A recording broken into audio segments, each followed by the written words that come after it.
So there's been a lot of talk around how was it that Israel took its eye off the ball with the October 7th attack, massacre. How did they miss this? What happened? Well, there's been breaking news of a potential breakthrough which helps put a piece of the puzzle together in understanding what's happened. The breaking news, which is looking pretty dramatic, is that a Shin Bet asset, someone working for Israel's security team, has confessed to being a Hamas double agent who deliberately misled Israeli intelligence pre-October 7th. On October 6th, as Hamas prepared its assault, he falsely told the Shin Bet, Israel's security agency, quotes, "There is no offensive preparation by Hamas. I know, I'm updated." Let me give you the full story as reported in the Jewish Chronicle. Israeli security forces have just arrested an alleged double agent who's accused of providing false information that compromised its defences on the eve of October 7th, 2023 Hamas attacks. The suspect was previously a Shin Bet source, but is alleged to have deliberately given the agency incorrect assurances that no attack was coming at the time, Channel 12 reported. According to the report, the source told his Shin Bet handler on October 6th, "There is no offensive deployment by Hamas. I know, I'm up to date." In the early hours of the next morning, Hamas terrorists breached Israel's southern border, massacred 1,200 people, and took 240 hostages, an estimated 58 of whom remain in Gaza today. Channel 12 added that the suspect confessed to Israeli interrogators he was a double agent and had provided false information. A separate report from Ynet did not mention the alleged confession, but claimed that the man in question is a mid-ranking Hamas official and that many in the group were aware of the planned attacks by October 6th. Since the attacks, the Shin Bet has suggested that it was short of vital intelligence which could have helped prepare for the incursion. The agency's outgoing director, Ronen Bar, said last month, after years on many fronts, in one night on the southern front, the sky fell. All systems collapsed. The Shin Bet also failed to provide early warning. During the same address, given at an event honouring fallen Shin Bet operatives, Bar announced his resignation, ending a long-running public spat with Prime Minister Netanyahu over, among other issues, who would shoulder responsibility for the security failings on October 7th. Meanwhile, in February, the IDF released its first report into the day, which it called one of the greatest failures in its history. It revealed that until the morning of October 7th, the army treated Gaza as a secondary threat to Hezbollah to the north, and that the first signs of the impending attacks were detected at 9 p.m. the night before, but no mitigating plans were made. Warning signs including preparations for mass rocket fire, operatives entering tunnels, and the activation of dozens of Israeli SIM cards inside the strip. The report also found that the IDF bases that were attacked by Hamas were operating with reduced personnel, as it was Simchat Torah, the festival. According to security sources, the asset's job was to alert Israel to any Hamas attack. His false report was seen as a weakening signal, leading to Israel's fatal misjudgment that no attack was imminent, despite clear warning signs being there. And this confession confirms Hamas's claims of infiltrating Israeli intelligence. Senior Hamas officials previously bragged about turning captured Israeli assets into double operatives, who they say played a key role in the October 7th massacre by feeding Israel false information to lower its guard. Now, I know Israel only does the death penalty in extreme circumstances, but this, I would say, surely is a justification of high treason for whoever was misleading the Shin Bet. Israel, of course, shows that it's often on the front foot in terms of double agents, in terms of getting ahead of the enemy. The fact that they were able to get Ismail Haniyeh, the head of Hamas, in Tehran, in Iran, and murder him. Sorry, not murder. Eliminate. Murder implies he is innocent.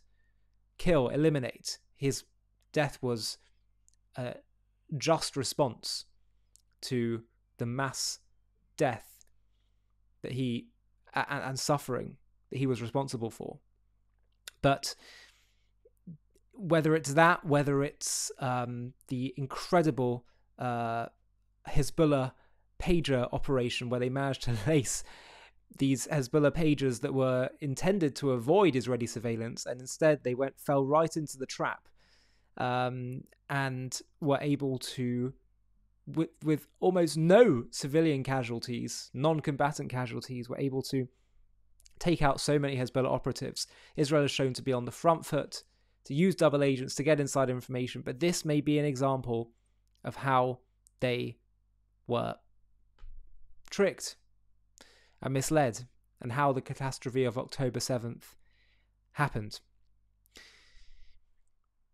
We'll see what comes of this over the coming days and weeks. But this, first of all, may help to put some of the pieces of the puzzle together in terms of understanding how this happened.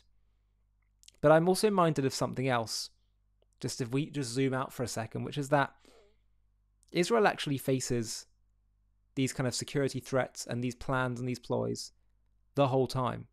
I remember hearing a few years before October 7th, there was a planned attack where Hamas were going to come into all the tunnels dressed up as IDF soldiers. I think it was meant to be for Rosh Hashanah time, and Israel managed to foil the attack.